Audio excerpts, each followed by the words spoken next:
महर्षि वेदव्यास, आपके भीतर वेदों का ज्ञान इतना विशाल है कि उसका ज्ञान आप में एक नवीन रचना को मूर्त रूप देने के लिए उत्सुक है। इसलिए आपको ऐसे महाकाव्य की रचना करनी होगी जो आने वाले युगों में सरल ज्ञान से सभी का जीवन प्रकाशित करेगा, जो सकारात्मक राजनीति की, अटूट मित्रता और उसमें निहित त्याग की सीख देगा। साथ ही ये भी स्पष्ट करेगा कि अल्प ज्ञान व्यक्ति का हो अथवा समाज का, वो सदा हानिकारक ही होता है।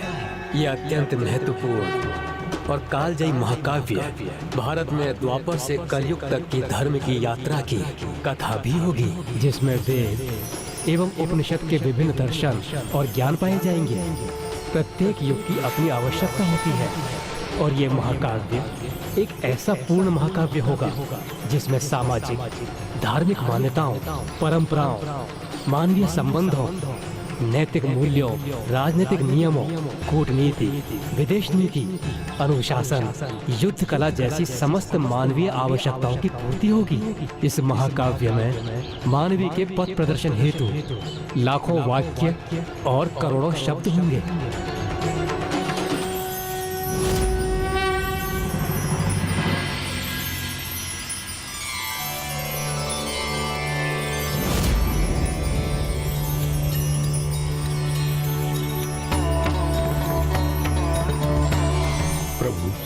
अपने इन शब्दों से मुझे मेरी इस रचना का ज्ञान देने की कृपा करने के लिए आपका बहुत बहुत धन्यवाद प्रभु। किंतु मेरे मन में एक संदेह उठ रहा है। इस रचना के लिए जिस गति से विचार उत्पन्न होंगे, उन विचारों को उसी गति से शब्दों में लिखने की क्षमता कदाचित मुझ में नहीं है। किंतु एक ऐसे महान व्यक्तित्व हैं जो आपकी सहायता सरलता से कर सकते हैं। हाँ ऋषिवर वेदव्यास, वो और कोई नहीं, महादेव पुत्र ज्ञानेश्वर गणेश ही हैं, जिनके कान इतने सक्रिय हैं जो आपके कहे अनकहे शब्द सब सुन सकते हैं। ऐसी दिव्य बुद्धि है उनकी कि आपके किसी भी शब्द का अर्थ उनसे छिपा नहीं रहेगा। आपके असंख्य श्लोक किसी पुस्तक में समा पाए या नहीं, किंतु उनके दिव्य मस्तक में सरलता से समाहित हो जाएंगे।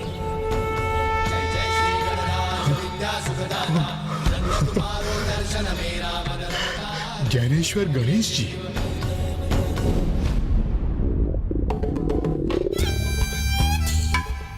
माना कि भूख लगी है, किंतु मेरे इस पेट को भी यही समय मिला था उसकी घोषणा करने का, जब माँ व्यथित और रुष्ट है। प्रिय, नहीं स्वामी, आप मुझे तो समझा सकते हैं, किंतु एक माँ के हृदय को नहीं। इसीलिए कार्तिकेय के भोजन ग्रहण किए बिना मैं भोजन नहीं करूंगी, किंतु मैं आप सभी को रोकूंगी नहीं। इसीलिए अब आप और गणेश भोजन करिए। पुत्र गणेश, तुम्हें तो भूख लगी थी ना? आओ पुत्र, भोजन कर लो।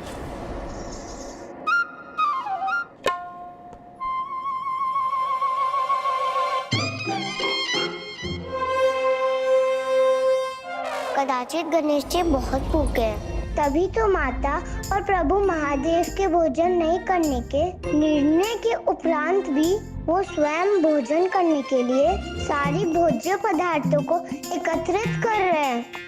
मैं उनकी व्यथा समझ सकता हूँ। इतने दिनों के व्रत के उपरांत जब सामने इतना स्वादिष्ट भोजन हो, तो भला कोई स्वयं को कैसे रोके?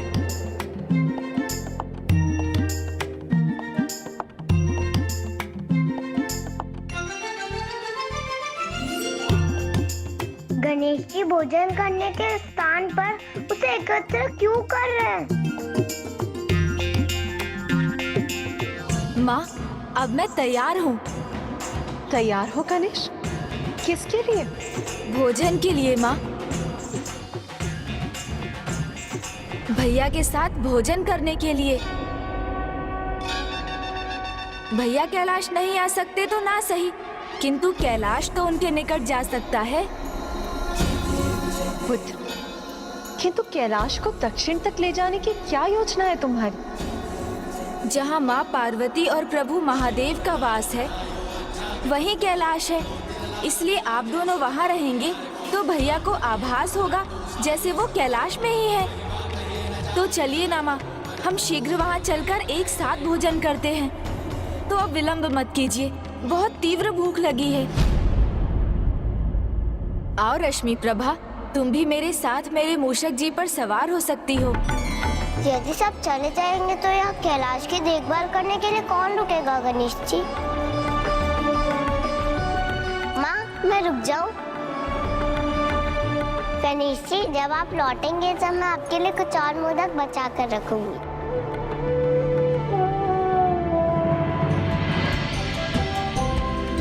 मूषक जी, आज आप ना थकेंगे ना रुकेंगे, बस तीव्र गति से आगे बढ़ेंगे। अब कुछ भी हो, शीघ्र भैया के निकट पहुंचना है। जी प्रभु। पुत्र गणेश, कर्तव्य की पुकार हमारी इच्छा अनुसार सुनाई नहीं देती। कभी कभी हम जाना कहीं चाहते हैं और कहीं और जाने के लिए विवश हो जाते हैं। पिताश्री, अभी तो मेरा परम कर्तव्य यही है कि मैं सीधा भैया के पास जाकर बड़े प्रेम से सबके साथ भोजन का आनंद लूंगा। चलिए मूषक जी। हे पार्वती नंदन, हे प्रथम पूज्य विघ्नहर्ता गणेश जी, आपके आगमन से मेरे सारे विघ्न दूर हो जाएंगे और मेरे महाकाव्य की रचना सरल हो जाएगी। ओम गं गणपतये नमः। गणानां त्वा गणपतिं वामहे, प्रयाणां त्वा प्रियपतिं वामहे, निधीनां त्वा निधिपतिं वामहे, वसुमं आहं जाने गर्भधं मां रमजासि। मुझे किसी की पुकार का स्वर सुनाई दे रहा है। क्या आप भी उस स्वर को सुन पा रहे हैं मूषक जी?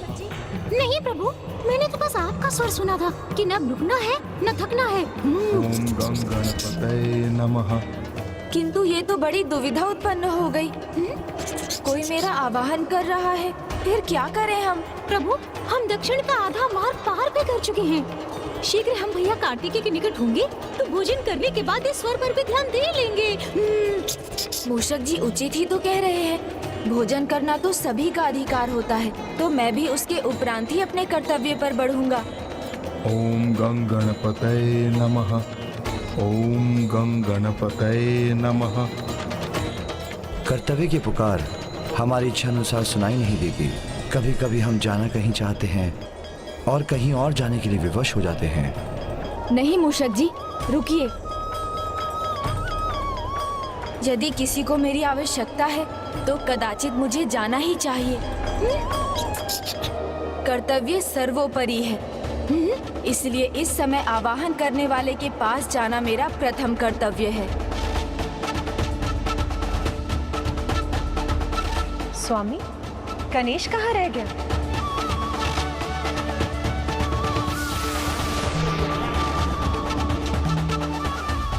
आपने उचित कहा था पिताश्री। जब कर्तव्य पुकारता है तो दिशा परिवर्तन कर हमें उसकी ओर जाना होता है। कोई मेरा आवाहन कर रहा है, मुझे वहाँ जाना होगा। किंतु भोजन? माँ, भोजन करने की इच्छा तो है, किंतु सर्वप्रथम कर्तव्य महत्वपूर्ण है। गणेश को जाने दीजिए देवी, क्योंकि शीघ्र पंचम वेद की रचना होने जा रही है, जिससे कलयुग में मनुष्यों को धर्म और सन्मार्ग पर चलने की शिक्षा प्राप्त होगी। इस महाग्रंथ की रचना में गणेश को बहुत बड़ा योगदान देना है। किंतु आप मुझे वचन दीजिए माँ कि आप सभी भैया के निकट पहुंचकर भोजन करना आरंभ करेंगे, क्योंकि मुझे लौटने में समय लग सकता है। चलिए मूषक जी।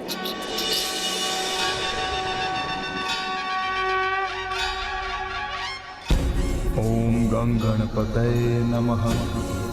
ओम गं गणपतये नमः। पंचम वेद कैसा ग्रंथ होगा और उसकी रचना में मेरा क्या योगदान होगा? ओम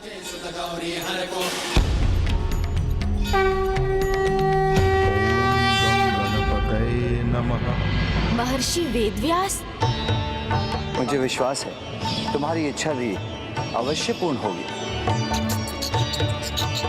पिताश्री ने तो पूर्व में ही ऋषिवर से मेरी भेंट का संकेत दिया था, अर्थात हमारे मिलने का समय निकट आ गया है। स्वामी, हम दक्षिण में पहुंच चुके हैं।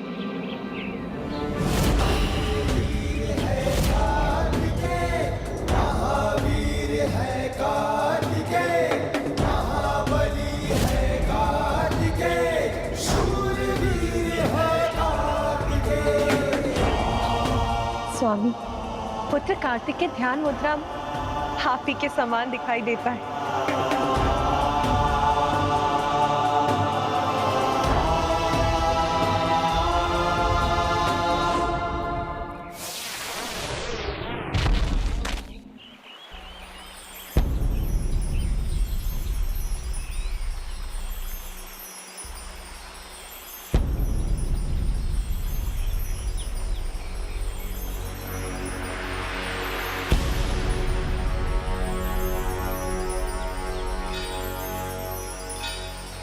प्रभु,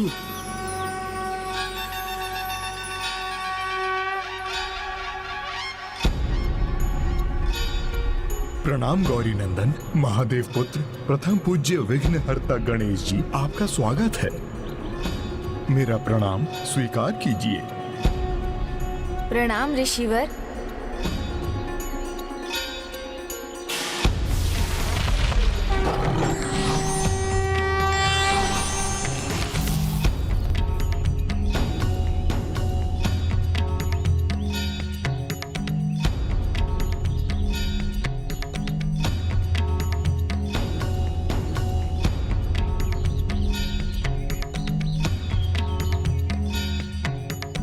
प्रभु महादेव अपने पुत्र कार्तिकेय जी को इतनी श्रद्धा से प्रणाम क्यों कर रहे हैं?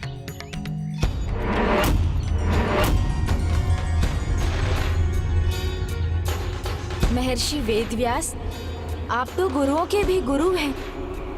आपने जगत हित में संसार के लिए वेदों का विभाजन कर उन्हें सरल बनाया है। आप पुराणों के रचयिता हैं, तो मैं बालक भला पंचम वेद की रचना में आपकी क्या सहायता करूंगा? आपको उसका लेखन करना है गणेश जी, लेखन करना है गणेश जी, लेखन करना है गणेश जी। लेखन? बुद्धि और ज्ञान के देवता जिसे आप पंचम वेद कह रहे हैं, वो अनेकों श्लोकों से परिपूर्ण एक महाकाव्य होगा। वो श्लोक जिनकी रचना मेरी बुद्धि आरंभ कर चुकी है। मैं कदाचित उन्हें उचित गति से लिखने में अक्षम रहूंगा, इसलिए जो मैं कहूं उसमें बिना कुछ भूले कदाचित आप ही लिख सकेंगे। अतः भारत के इस महागाथा रूपी ग्रंथ को लिखने में मेरी सहायता कीजिए प्रभु।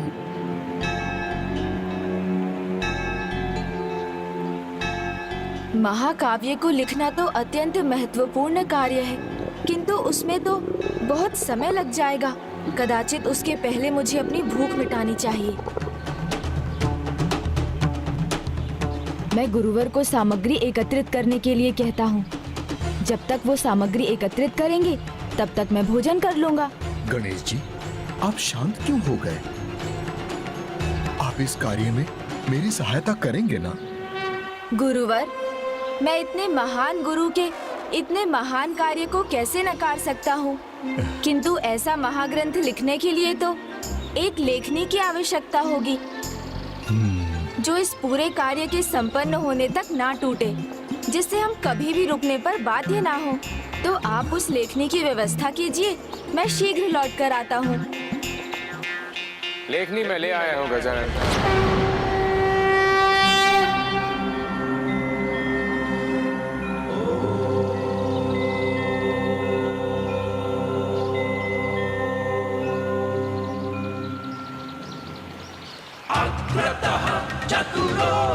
प्रणाम प्रभु परशुराम जी। प्रणाम प्रथम पूज्य गणेश जी। ब्रह्मदेव ने मुझे संकेत दिया कि आप महर्षि वेदव्यास के साथ मिलकर एक महाकाव्य लिखने जा रहे हैं। इसी कार्य हेतु मैं अपने साथ एक लेखनी लाया हूं। इस महाकार्य को संपन्न करने हेतु वो लेखनी के रूप में आपका सहायक बनेगा। ऐसी कौन सी लेखनी है जो इतने बड़े काव्य के संपूर्ण लेखन में ना टूटेगी ना रुकेगी? एक दंत। आप ही का दात है प्रभु।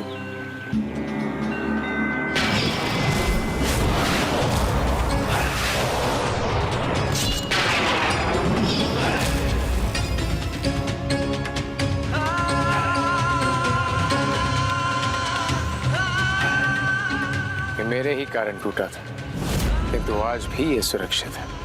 और अब मुझे पूरा विश्वास है इस कार्य को संपन्न करने के लिए आपको किसी भी कठिनाई का सामना नहीं करना पड़ेगा।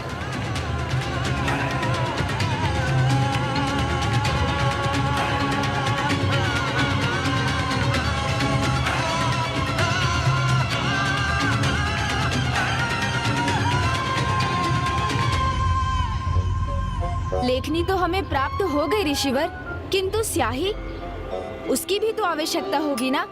तो आप उसकी भी व्यवस्था करने की कृपा करें, तब तक मैं लौट कर आता हूँ। गणेश जी, प्रभु परशुराम, ऋषिवर, भूमि देवी का प्रणाम स्वीकार करें। प्रणाम भूमि माता। प्रणाम देवी।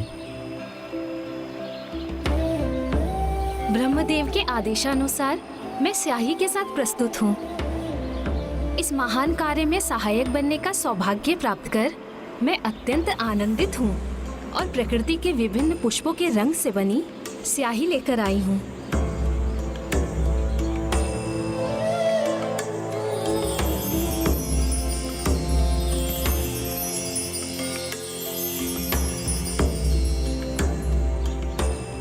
इसके समाप्त होने से पहले मैं पुनः स्याही भेज दूंगी।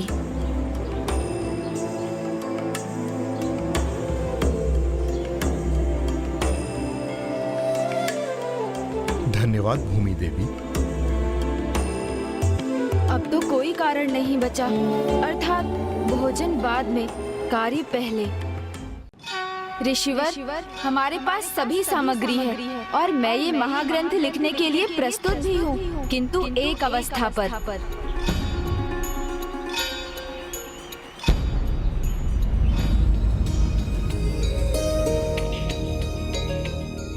प्रभु, देव सेनापति कुमार कार्तिकेय जी तो आपके पुत्र हैं, तो फिर आप उनके सामने हाथ जोड़कर क्यों खड़े हैं?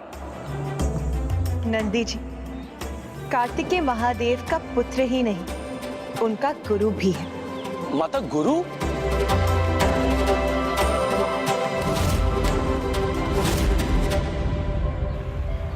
कैसी अवस्था प्रभु? एक बार लेखन आरंभ करने के बाद आप अपनी रचना का वाचन रोक नहीं सकते, क्योंकि यदि ऐसा हुआ तो मैं लिखना रोक दूंगा।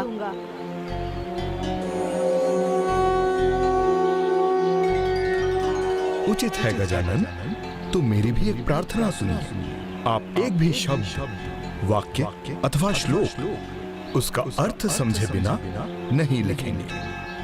उचित है। धन्यवाद प्रभु।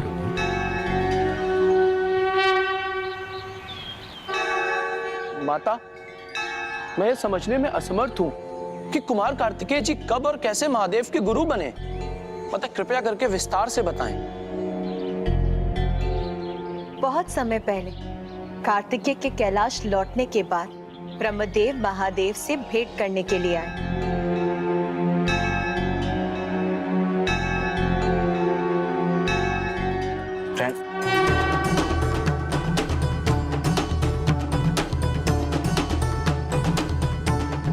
द्वारपाल हो या राजा, तिरस्कार तो कभी किसी का नहीं करना चाहिए, फिर चाहे वो स्वयं सृष्टि के रचयिता ही क्यों ना हो। भूल का आभास तो सभी को करना चाहिए।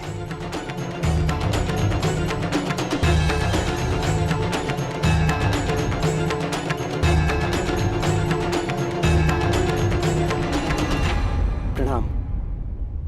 आपको अकस्मात इस प्रकार यहाँ रोकने के लिए मैं क्षमा प्रार्थी हूँ, किंतु मेरे मन में एक जिज्ञासा है, कृपा कर उसे शांत करें प्रभु। ऐसी कौन सी जिज्ञासा है पुत्र, जो मैं प्रभु महादेव से भेंट के बाद शांत नहीं कर सकता? मेरा प्रश्न तो आपके लिए अत्यंत सरल है प्रभु। उचित है तो शीघ्र पूछ लो।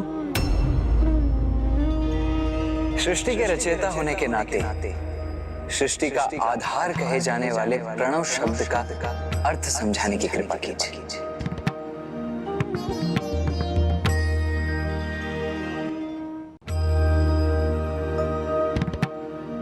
उचित कहा पुत्र, ये तो अत्यंत सरल है। सृष्टि का रचयिता होने के नाते इस प्रश्न का उत्तर देना मेरे लिए अत्यंत सहज है। एक बार प्रभु महादेव ने स्वयं कहा था कि उनके उत्तरवर्ती मुख से आकार का, उनके पश्चिमवर्ती मुख से ओकार का, दक्षिणवर्ती मुख से मकार का, पूर्ववर्ती मुख से बिंदु का और मध्यवर्ती मुख से नाद का स्वर प्रकट हुआ था। इन्हीं सब अवयवों से युक्त ओमकार का विस्तार हुआ और ओम प्रणव अक्षर का निर्माण हुआ। आपने मुझे प्रणव शब्द ओम के रहस्य को नहीं, अभी तो मात्र उसके अक्षर के स्वरूप को बताया है।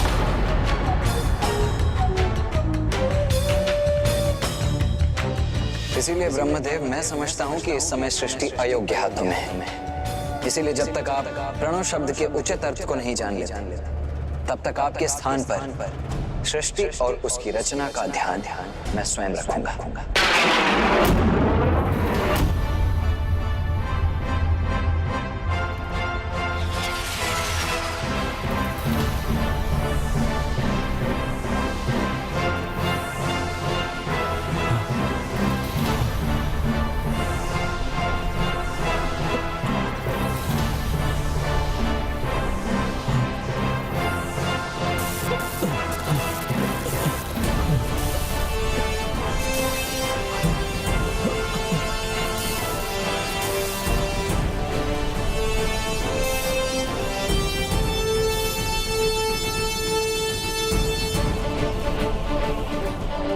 देव सेनापति कुमार कार्तिकेय ने ब्रह्मदेव को उनके कार्य से रोक दिया था। और जब तक वो उसके प्रश्न बंधन में रहे, कार्तिकेय ने उनकी रचना, उनकी सृष्टि की देखभाल का दायित्व निभाया।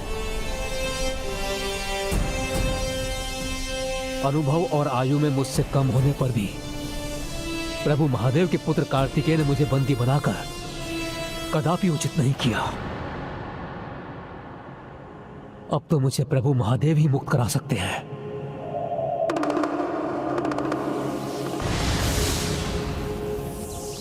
ओम नमः शिवाय।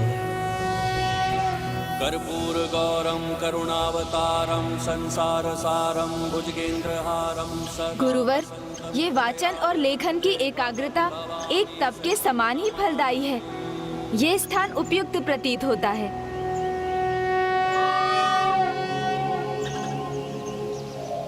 मैं अब तैयार हूँ गुरुवर, आप आरंभ कीजिए।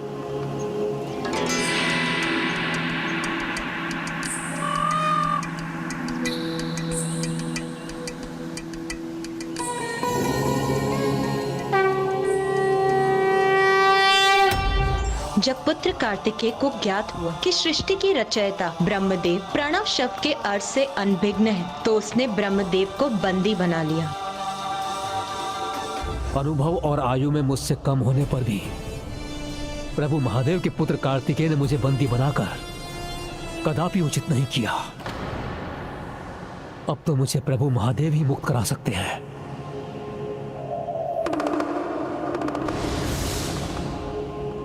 ओम नमः शिवाय।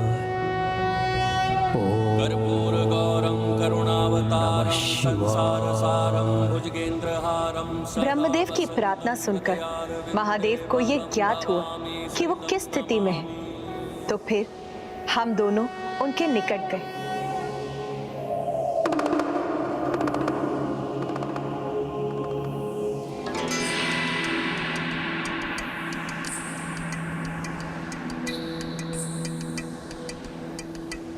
प्रणाम मां। प्रणाम पिताश्री। पुत्र कार्तिकेय, तुमने ब्रह्मदेव को क्यों बंदी बना रखा है?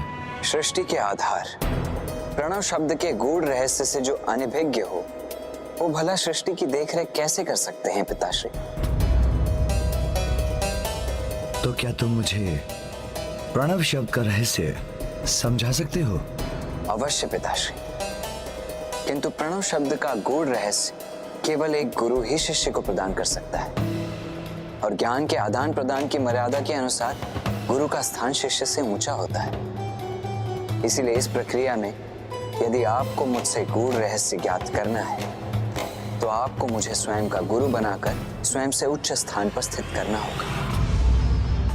किंतु पुत्र, ये कैसे संभव है? वो तुम्हारे पिता हैं। माँ, जो ज्ञान देता है उसका स्थान उसकी आयु से निर्धारित नहीं होता। इसीलिए यदि पिताश्री को मुझसे प्रणव शब्द के गूढ़ रहस्य को ज्ञात करना है, तो उन्हें मुझे गुरु बनाकर स्वयं से उच्च स्थान पर स्थित करना ही होगा। किंतु पुत्र, जहाँ महादेव, वो स्थान स्वतः ही सर्वोच्च हो जाता है। जगत पिता महादेव से ऊंचा स्थान तो संसार में हो ही नहीं सकता पुत्र। पुत्र कार्तिकेय, गुरु से उच्च तो कोई स्थान नहीं होता, और मैं तुम्हें गुरु के रूप में स्वीकार कर स्वयं से उच्च स्थान देता हूँ।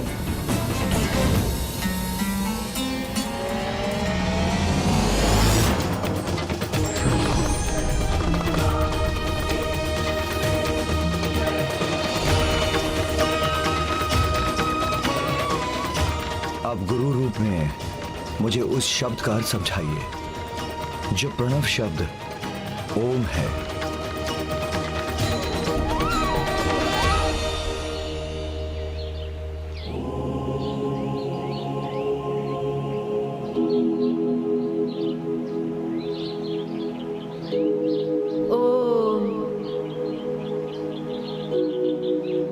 ओम गं गणपतये नमो नमः।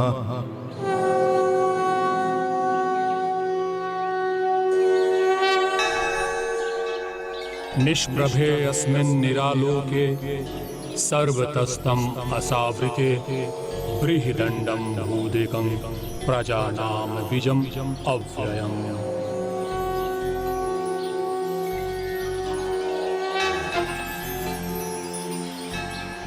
मुझे श्लोक का अर्थ समझाने की कृपा करें गजानन। सृष्टि के आरंभ में कुछ भी नहीं था, प्रकाश भी नहीं था, सर्वत्र अंधकार था। तब उस समय एक बहुत बड़ा अंड प्रकट हुआ, जो सभी प्रजाओं का अविनाशी बीज था।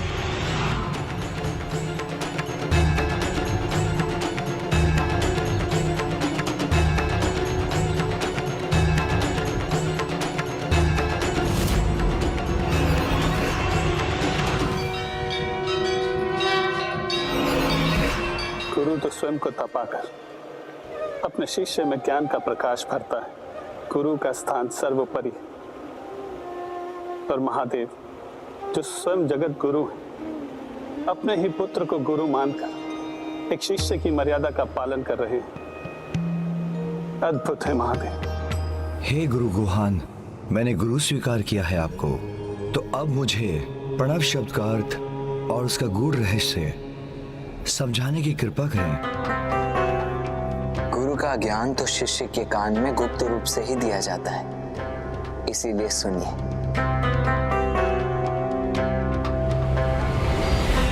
प्रणव शब्द अर्थात ओंकार आदि मंत्र है, अनंत ऊर्जा का स्रोत है। आदि मंत्र ओंकार, क्योंकि यदि शिव वाच्य है तो आदि मंत्र उनके वाचक, अर्थात वो स्वयं शिव के ही ब्रह्म स्वरूप है। ओम, मैं स्वयं शिव के तेज अर्थात उनकी आंतरिक शक्ति से उत्पन्न हुआ हूँ, इसीलिए मैं भी शिव हूँ और शिव भी मैं।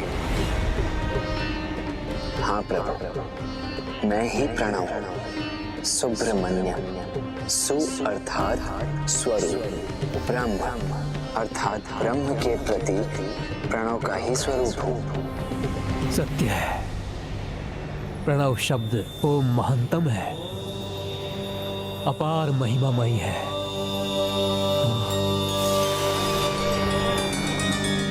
लघु ध्वनि रूपी प्रणव शब्द ओम मात्र एक अक्षर नहीं, मात्र एक ध्वनि भी नहीं, किंतु उस अक्षर और ध्वनि में समाहित समस्त सृष्टि का सार है, उसकी रचना का आधार है। इसीलिए कोई भले ही छोटा हो या बड़ा, रचनाकार हो अथवा स्वयं रचना, सभी शिव के ही अंश हैं।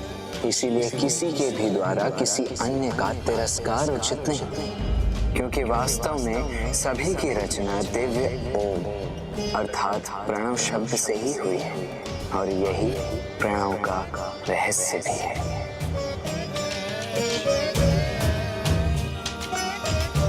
क्षमा प्रभु क्षमा। ज्ञान का अहंकार भी कभी कभी अज्ञानता से ग्रस्त कर देता है। मैं सत्य जानकर भी कुछ समझ नहीं पा रहा था। स्वयं को मैं सृष्टि का रचयिता समझता था, किंतु सत्य अब स्पष्ट है। मैं मात्र एक माध्यम हूँ, किंतु सृष्टि की रचना का मूल आधार तो एकमात्र प्रणव शब्द ओमकार ही है।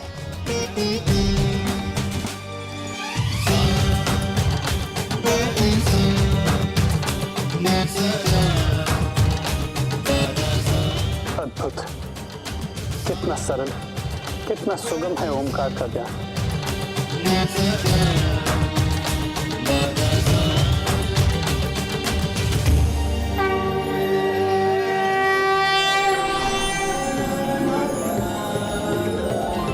गुरु रूप में मुझे बताने वाले कि प्रणव ही तुम्हारा भी ब्रह्म स्वरूप अर्थात सुब्रमण्यम है, इसलिए आज से तुम्हें भी सुब्रमण्यम कहा जाएगा। सुब्रमण्यम कहा जाएगा। मेरे गुरु बनकर मुझे ज्ञान देने के नाते तुम्हारे नाम के साथ स्वामी भी जुड़ेगा, इसलिए आज से तुम्हें सुब्रमण्यम स्वामी भी कहा जाएगा। इसलिए आज से तुम्हें सुब्रमण्यम स्वामी भी कहा जाएगा। इसलिए आज से तुम्हें सुब्रमण्यम स्वामी भी कहा जाएगा। धन्य है स्वामी आप। पुत्र, आज मैंने तुम्हें अपने नाथ के गुरु अर्थात स्वामी के रूप में देखा है, इसलिए आज मैं तुम्हारे सम्मान में मैं भी तुम्हें एक नवीन नाम देती हूँ, स्वामीनाथ। स्वामीनाथ।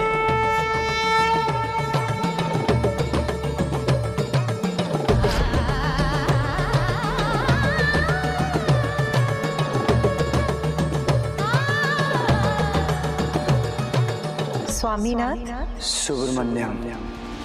माँ और पिताश्री, मेरे प्रिय पुत्र,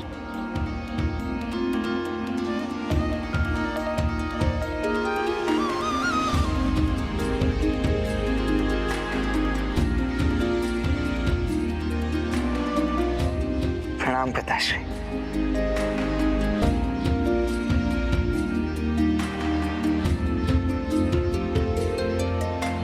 प्रणाम माँ।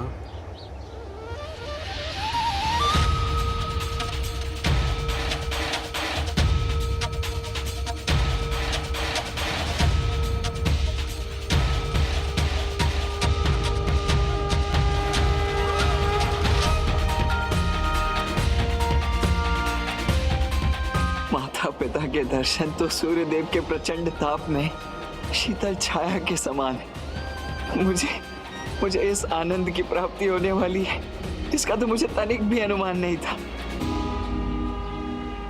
किंतु माँ, अनुज गणेश कहाँ है?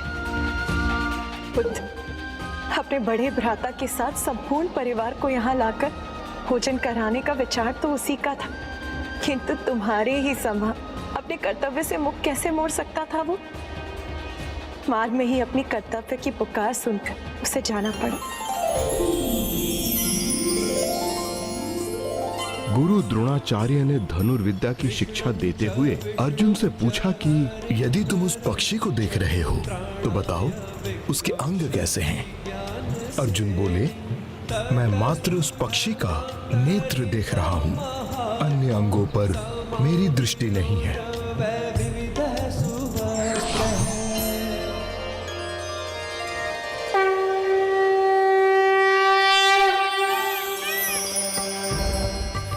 के देवता प्रथम पूज्य गणेश जी का ज्ञान के सागर में डूबना स्वाभाविक ही था।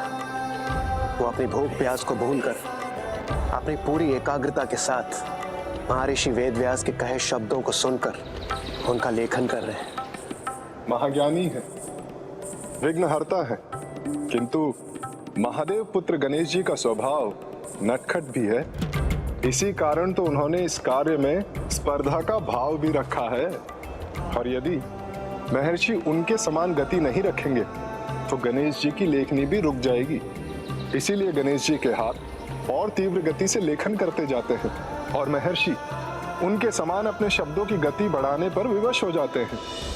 यदा यदा हि धर्मस्य ग्लानिर्भवति भारत अभ्युत्थानम् अधर्मस्य तदात्मानं सृजाम्यहम्।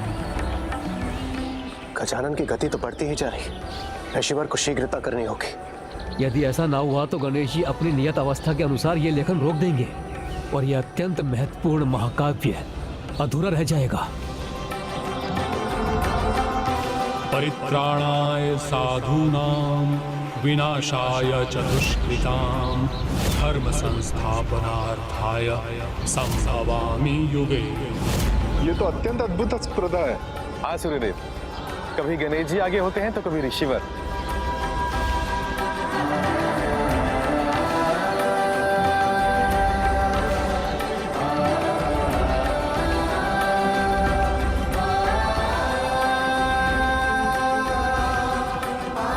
आलोहम निशितम शस्त्रम शरीर परिकर्तनम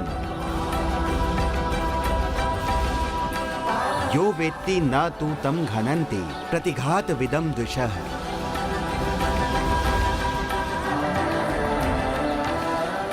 ये आवश्यक नहीं कि केवल लोहे या धातु से बने अस्त्र शस्त्र ही घातक होते हैं।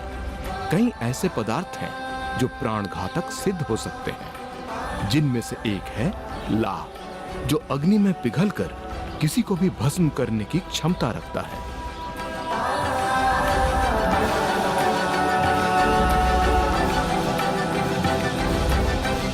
जगत जननी और जगत पिता के शुभ चरण जहां भी पड़ते हैं, वो स्थान तो स्वतः ही धन्य हो जाता है। अब अपने पुत्र और इस भक्त को अपनी पूजा करने की अनुमति दीजिए।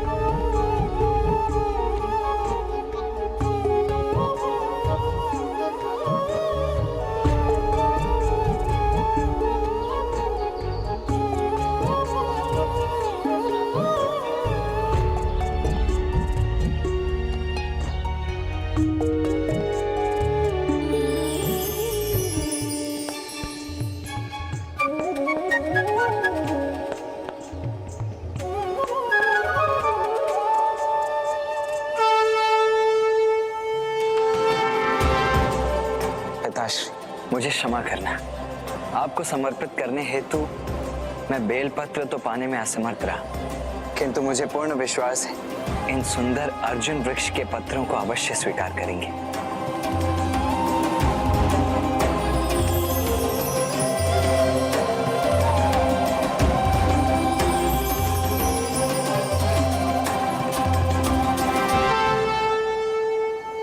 पुत्र, भक्ति का पावन भाव ही ऐसी युक्ति है जो सबके भीतर सकारात्मक ऊर्जा का संचार करती है। आज मेरे लिए ये अर्जुन पत्र ही बेल पत्र के समान है। आज से अर्जुन वृक्ष भी सकारात्मक ऊर्जा से पूर्ण होगा और उसमें औषधीय गुणों का भंडार होगा।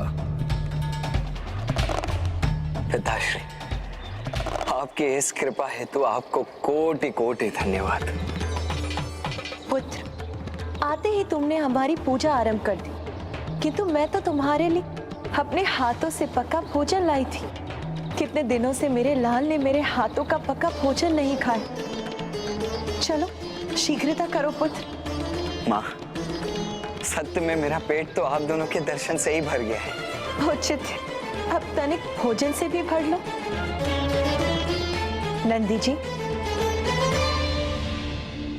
जो आज्ञा माता।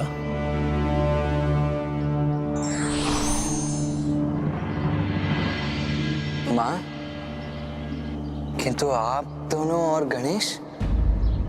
पुत्र, एक माँ होने के नाते मेरा स्नेह तुम दोनों के लिए बराबर है और मैंने गणेश को वचन दिया है कि मैं भोजन उसके साथ ही करूंगी।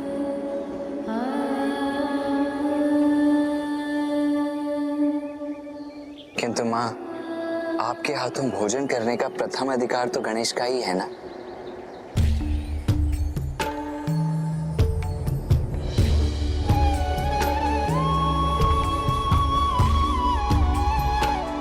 ये मोदक मेरे प्रिय अनुज गणेश के लिए है माँ। नंदी जी,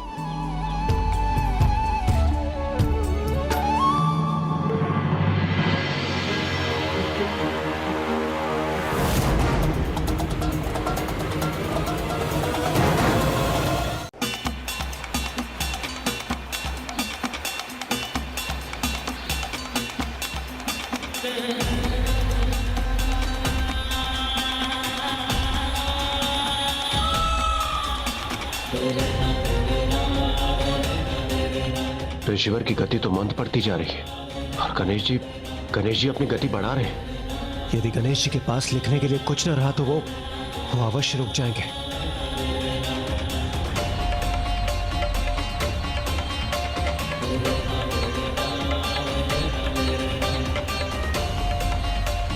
यज्ञसेन कुमारी कृष्णा अपनी रक्षा के लिए श्री कृष्ण, विष्णु, हरि और नर आदि इन भगवत नामों को उच्च और द्रवित स्वर में पुकार रही थी। इसी समय धर्म स्वरूप महात्मा श्री कृष्ण ने अव्यक्त रूप से भांति भांति के सुंदर वस्त्रों से द्रौपदी को युक्त कर दिया। हे गजानन, हम गंधर्व भी आपकी इस अद्भुत लीला के साक्षी बनने का सौभाग्य पाने आए हैं प्रभु।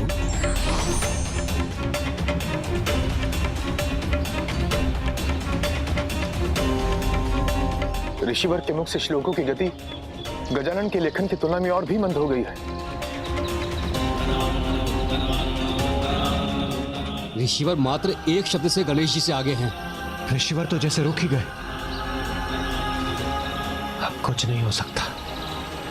ये महाकाव्य भी यहीं रुक जाएगा और संसार इससे वंचित रह जाएगा।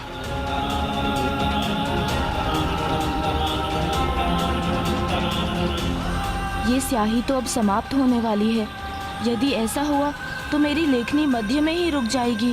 पुत्र कार्तिकेय, अब तुम शीघ्र भोजन ग्रहण करो। हमें कैलाश भी लौटना है। हाँ पुत्र।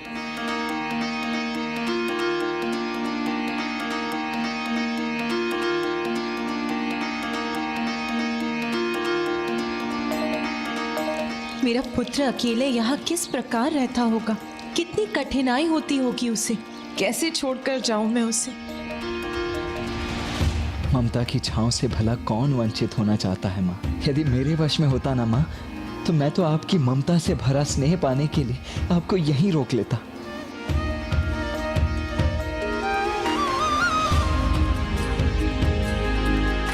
नहीं, मैं कदापि नहीं चाहूंगी। मैं यहाँ रहूंगी पुत्र कार्तिकेय के साथ। नहीं माँ, मैं आपको यहाँ रुकने के लिए कैसे कह सकता हूँ। आप अपने कर्तव्य से बंधी हैं और मैं अपने ही से।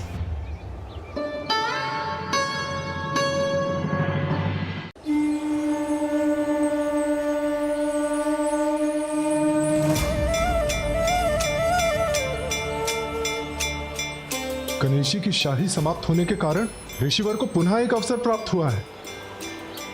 हाँ, अब वो और श्लोक कह सकेंगे। गणेश जी को उनके लेखन में कुछ समय लगेगा। महाकाव्य की रचना सुरक्षित होगी। आप लोग निश्चिंत हो रहे हैं, किंतु ऐसा नहीं है कि ऋषिवर को समय और मिल गया। यदि शाही समाप्त हो गई तो गणेश जी का लेखन भी रुक जाएगा। तो फिर कैसे पूर्ण होगा ये महाकाव्य। जब जब धर्म की हानि और अधर्म की वृद्धि होती है, तब तक मैं अपने रूप रचता हूँ, अर्थात साकार रूप से लोगों के सम्मुख प्रकट होता हूँ। साधु पुरुषों का उद्धार करने के लिए और पाप कर्म करने वालों का विनाश करने के लिए एवं धर्म की स्थापना के लिए मैं युग युग में प्रकट होता हूँ।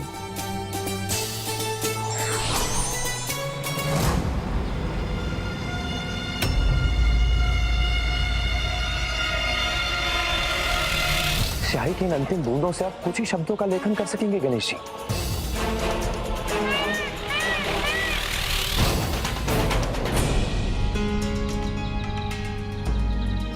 स्वामी, मैं कैसे कहूँ कि मैं यहाँ अपने पुत्र के साथ रहने की इच्छुक हूँ। माँ को ऐसा नहीं लगना चाहिए कि मैं उन्हें यहाँ रोकना नहीं चाहता, किंतु मेरे कहने पर वो रुक भी जाएंगे, जो उचित नहीं होगा।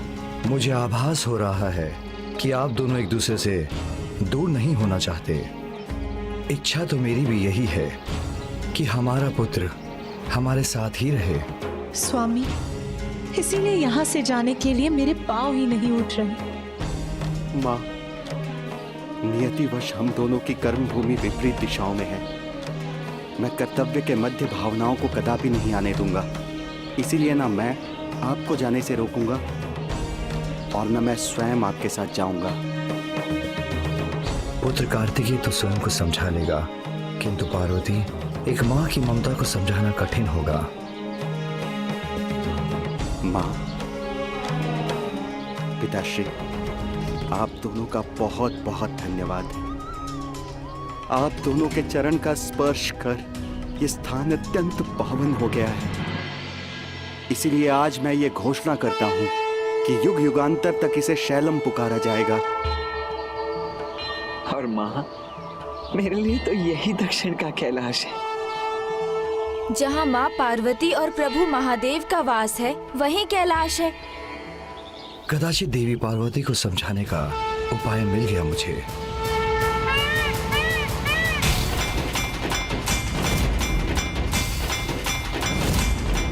अब स्याही समाप्त हो चुकी है। ऐसा प्रतीत होता है गणेश जी अपनी नियत अवस्था का मान नहीं रख पाएंगे। फिर कैसे होगा यह महाकाव्यपूर्ण? क्या गणेश जी प्रथम बार किसी कार्य में असफल होंगे?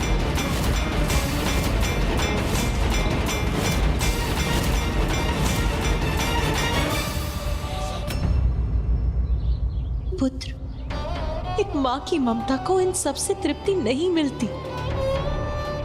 उसे तो तभी मिलती है जब उसका पुत्र उसके निकट हो, उसकी आंचल के छांव में हो, उसकी दृष्टि के सामने हो। पुत्र, मैं तुम्हें यहाँ छोड़कर नहीं जा सकती। पुत्र। देवी पार्वती, पुत्र कार्तिकेय यहाँ अकेला कहाँ रहेगा? पुत्र, इस स्थिति का समाधान तो तुम दोनों ने ही सुझा दिया। पुत्र कार्तिकेय, तुमने अर्जुन वृक्ष के पत्रों और मल्लिका पुष्पों के साथ मेरी इतनी श्रेष्ठ पूजा की है, इसलिए मैं अपने 12 ज्योतिर्लिंगों में से एक के रूप में यहीं स्थापित होऊंगा और तुम्हारी माता अपनी शक्ति स्वरूप देवी ब्रह्मरंभा के रूप में यहाँ स्थापित रहेंगी, जो उनके 18 मुख्य शक्ति पीठों में से एक होगा। यहाँ हमारी पूजा मल्लिकार्जुन के रूप में होगी और तुम्हारे कथन के अनुसार इस स्थान को दक्षिण पीठ कहा जाएगा। दक्षिण पीठ कहा जाएगा। दक्षिण पीठ कहा जाएगा।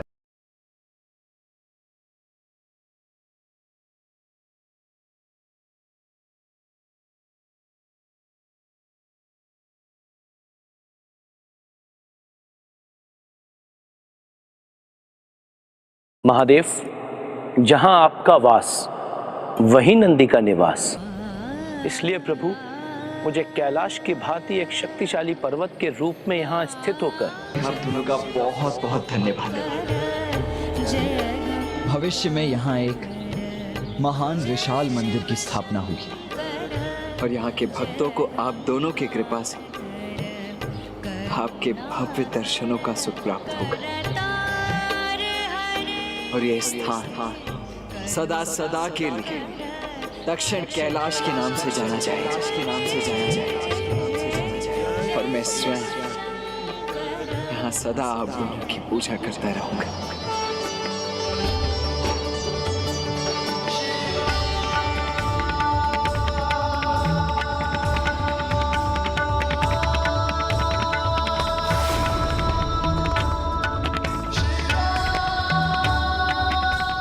आइए देवी, आप कैलाश चलने का समय हो गया है। नहीं स्वामी, कार्तिकेय को यहाँ अकेला छोड़कर जाना मेरे मन को कदापि स्वीकार नहीं। किंतु प्रिय, जब हमारे ज्योतिर्लिंग और शक्तिपीठ के रूप में हमारी शक्तियां यहाँ हैं, तो वो हमसे दूर कहाँ है? मैं समझती हूँ स्वामी, और मैं ये भी समझती हूँ कि उसका एक बड़ा लक्ष्य है और उसको उसका कर्तव्य यहीं रहकर पूर्ण करना है। इसीलिए वो कैलाश नहीं लौट सकता। किंतु मैं तो यहाँ रह सकती हूँ ना स्वामी। यदि आप कैलाश जाने के इच्छुक हैं तो जाइए, किंतु मैं कार्तिकेय को यहाँ अकेला छोड़कर कदापि नहीं जाऊंगी। अब मैं पार्वती को कैलाश लौटने के लिए कैसे तैयार करूं?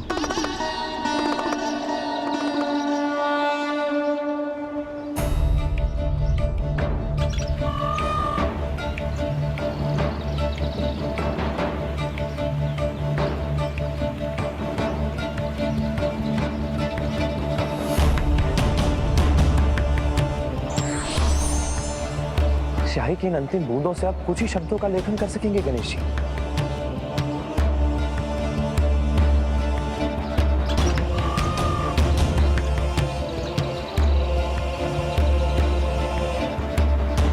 इसके लिए तो माता भूमि देवी से ही प्रार्थना करनी होगी, ताकि वो वचनानुसार हमें और स्याही प्रदान करें।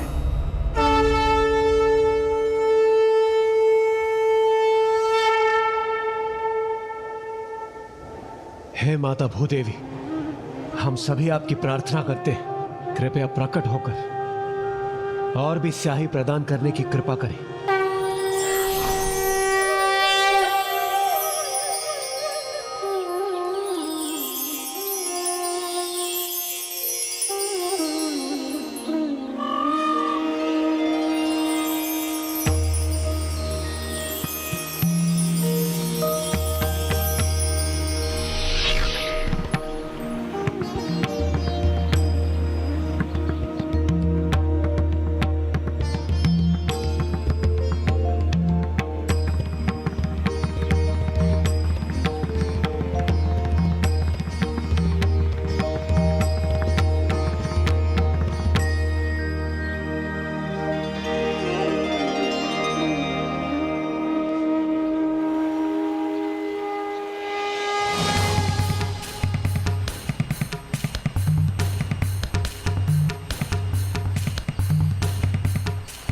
अभिमन्यु का शरीर चक्र की प्रभा से उज्जवल तथा धूल राशि से सुशोभित था। उसके हाथ में तेजोमय उज्जवल चक्र प्रकाशित हो रहा था। उससे उसकी बड़ी शोभा हो रही थी। उस रण क्षेत्र में चक्र धारण द्वारा भगवान श्री कृष्ण का अनुकरण करता हुआ अभिमन्यु क्षण भर के लिए बड़ा भयंकर प्रतीत होने लगा था। कौरवों से घिरा हुआ अकेला अभिमन्यु छत विच्छत होते हुए हिम्मत नहीं हारा।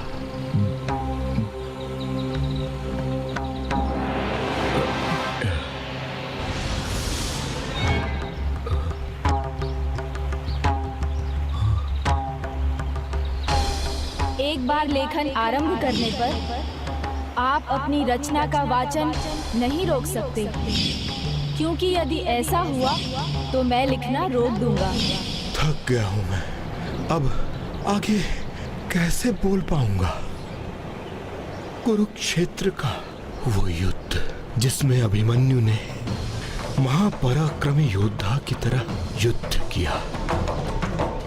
गजानन ने जो अवस्था नियत की, उसके पूर्ण होने में ही इस महाकाव्य की पूर्णता निर्भर है।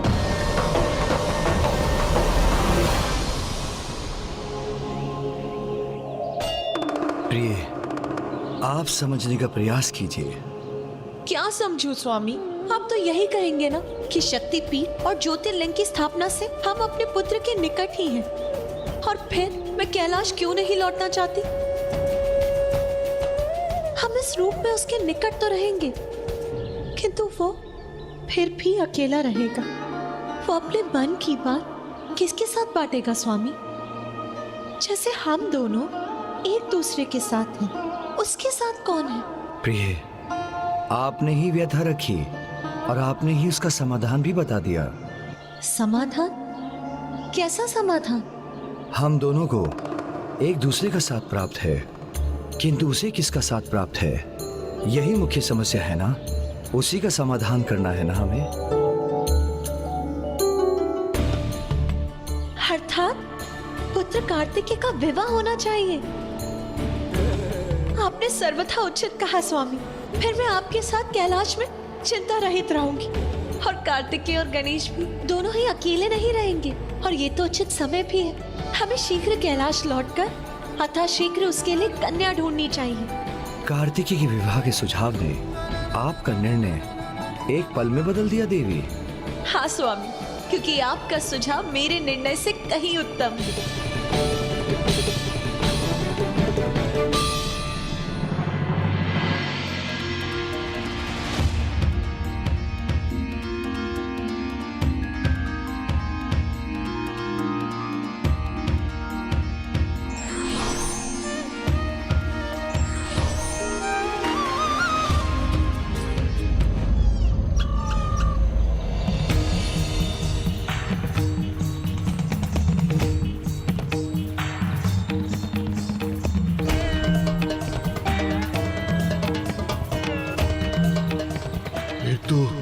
समस्त भूपालों के स्वामी वीर राजा दुर्योधन के धराशायी होने पर वहां बिजली की गड़गड़ाहट के साथ प्रचंड वायु चलने लगी, धूलि की वर्षा होने लगी, वृक्ष, वन एवं पर्वतों सहित सारी पृथ्वी कांपने लगी।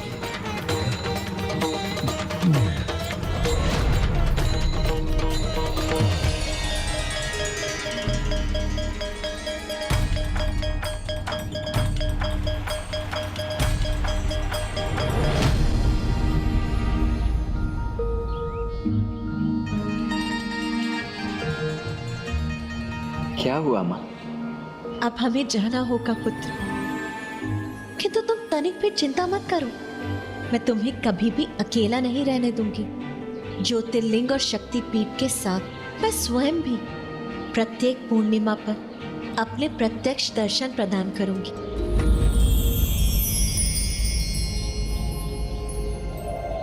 और मैं प्रत्येक अमावस्या के दिन आप दोनों को अपने माता पिता के रूप में पाकर मैं धन्य हो गया। मैं किन शब्दों में आप दोनों को धन्यवाद करूं? कृपा कर मेरा नमन स्वीकार करें।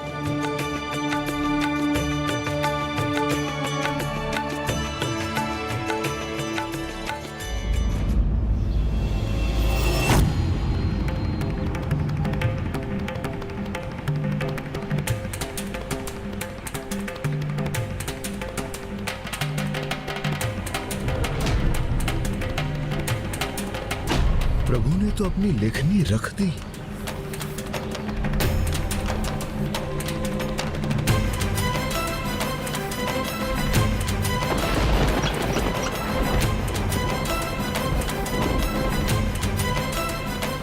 प्रभु गजानन, आप उठ क्यों गए? मैंने कहा था ना ऋषिवर, जैसे ही आप बोलना समाप्त करेंगे मैं लेखन रोक दूंगा। उचित है प्रभु, क्षमा करें। आपको दिए हुए वचन का मैं मान नहीं रख पाया, किंतु कोई तो उपाय होगा कि आप आगे लिख सकें, अन्यथा यह महाकाव्य पूर्ण नहीं हो पाएगा। प्रभु, इसे पूर्ण करने में मेरी सहायता कीजिए प्रभु। अब तो केवल एक ही खंड शेष है। नहीं ऋषिवर, नहीं ऋषिवर, नहीं ऋषिवर।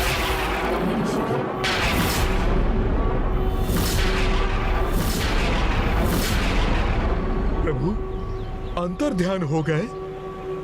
अर्थात भारत में धर्म की महागाथा अधूरी रह गई। इस प्रकार भविष्य में जीवों का मार्गदर्शन कैसे संभव? इतना महत्वपूर्ण ग्रंथ अधूरा रह जाए, ये तो उन्हें भी स्वीकार नहीं होगा। तो नियति क्या है? क्षमा करें प्रभु, मैं अपना कर्तव्य अधूरा नहीं छोड़ सकता। मुझे तो इस कार्य को पूर्ण करने का प्रयास करना ही होगा।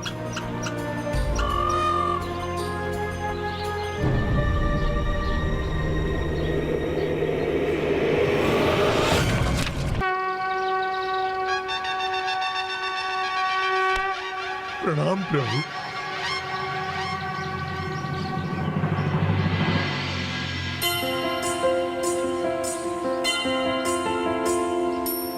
एकदन्तं महाकायं तप्तकाञ्चनसन्निभं लम्बोदरं विशालाक्षं वन्देऽहं गणनायकम्।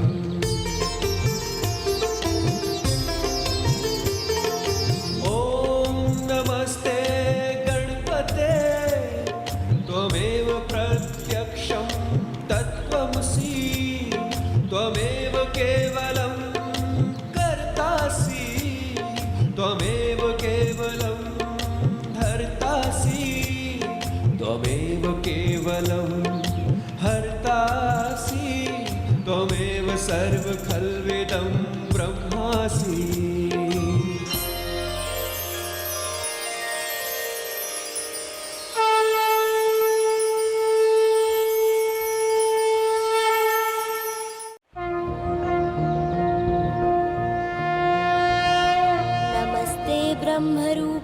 हे ऋषिवर, वैदिक साहित्य श्रेष्ठ है, किंतु आने वाले युग कल युग को ध्यान में रखकर आपने इसे सरल बना दिया। इसलिए आपका ये महाकाव्य महाभारत कहलाएगा। गणपतये नमः।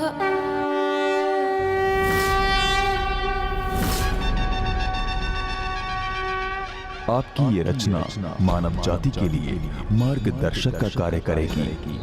धन्यवाद हे ज्ञान बुद्धि और श्रुति के ईश्वर कि आपने मुझे और मेरी इस रचना को शुभाशीष दिया।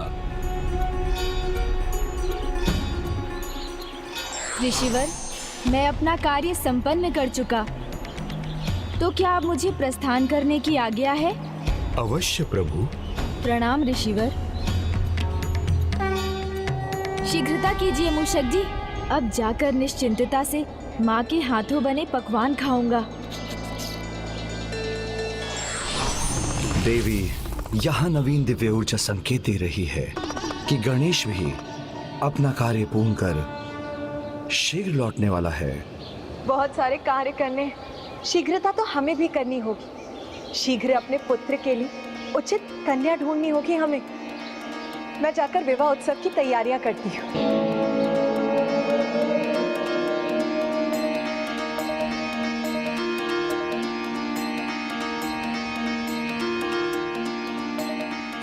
गणेश जी का विवाह? गणेश जी के लौटने पर सर्वप्रथम यह शुभ समाचार मैं ही उन्हें दूंगा।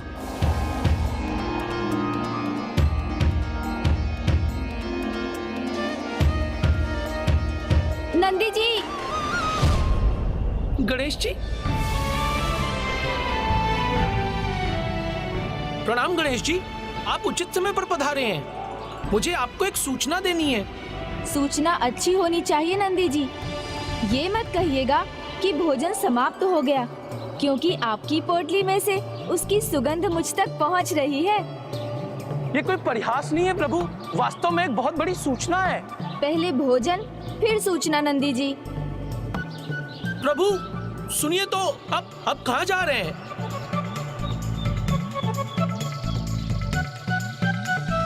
प्रभु सुन तो लीजिए, यह सूचना सुनकर आप आनंदित होकर उछल पड़ेंगे। अच्छा, तो सुनाइए नंदी जी। आपका विवाह होने वाला है। माता और प्रभु आपके लिए उचित कन्या ढूंढ रहे हैं।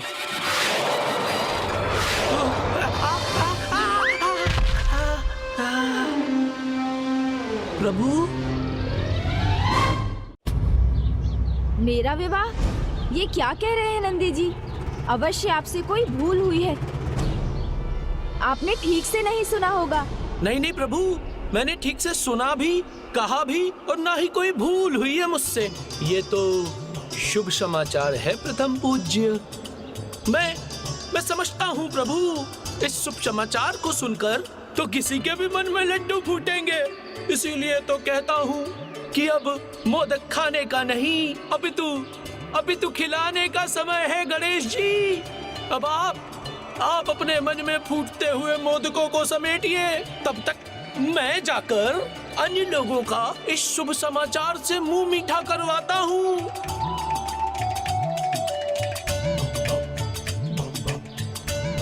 ओहो, प्रथम पूज्य गणेश जी, सर्वप्रथम आप ही शुभ समाचार के साथ अपना मुंह मीठा कीजिए। फिर क्या जाने अवसर मिले ना मिले, क्योंकि विवाह के पश्चात तो आपको वही खाना पड़ेगा जो आपकी पत्नी खिलाएंगी। आज्ञा दीजिए प्रभु, मैं आता हूँ। प्रणाम। क्या विवाह के उपरांत मैं अपनी इच्छा से भोजन भी नहीं कर पाऊंगा? विवाह हुआ और स्वतंत्रता समाप्त।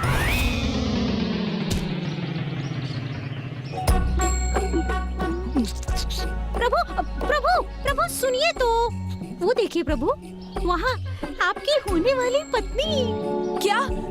कहाँ है मेरी पत्नी? मेरा अर्थ था विवाह के उपरांत वही तो होंगी ना वो प्रभु। मूषक जी, अनर्गल प्रलाप बंद कीजिए। विवाह, ये तो बहुत बड़ी समस्या है। आज प्रथम बार मुझे किसी समस्या का हल नहीं सूझ रहा। मैं तो उलझ गया हूँ। मैंने तो पहले ही कहा था प्रभु। क्या? क्या कहा था? कि मत कीजिए। क्या? क्या नहीं करूँ? यही महान कार्य। बालक हैं, किंतु बालकों वाला कोई कार्य तो आप करते नहीं। संपूर्ण संसार की समस्याएं हल करते हैं। तो फिर सब आपको विवाह के योग्य समझेंगे ना। ऐसा कौन सा महान कार्य कर दिया मैंने मूषक जी कि माँ और पिताश्री मेरा विवाह करने पर तुल गए? क्या नहीं किया है प्रभु आपने? सब कुछ आप ही ने तो किया है। दुष्ट असुरों का अंत और देवताओं की सहायता, और तो और संसार के महानतम ग्रंथ महाभारत का लेखन। तो अब आप ही बताइए, आपको बालक कौन कहेगा भला? जो हुआ सो हुआ, किंतु अब क्या करूं? उसका कोई सुझाव है? हाँ हाँ, क्यों नहीं प्रभु, मेरी बुद्धि के पास तो सुझाव ही सुझाव हैं। किंतु आपके लिए जो सर्वथा उचित है वो ये बताना और जताना कि आप एक नन्हे बालक हैं। नन्हा बालक? आपको अपने व्यवहार से ये दिखाना होगा कि आप अभी भी एक बालक ही हैं। तभी तो आपका विवाह टल सकता है प्रभु। उचित है, किंतु मुझे उसके लिए करना क्या होगा? बताऊंगा, किंतु सर्वप्रथम आप वचन दीजिए कि जो कुछ भी मैं कहूँगा वो आप अवश्य करेंगे। करूँगा, सब कुछ करूँगा। तो फिर आरंभ करते हैं नटखट बालक बनो अभियान, जिसका प्रथम कार्य होगा उत्पत्ति बनो।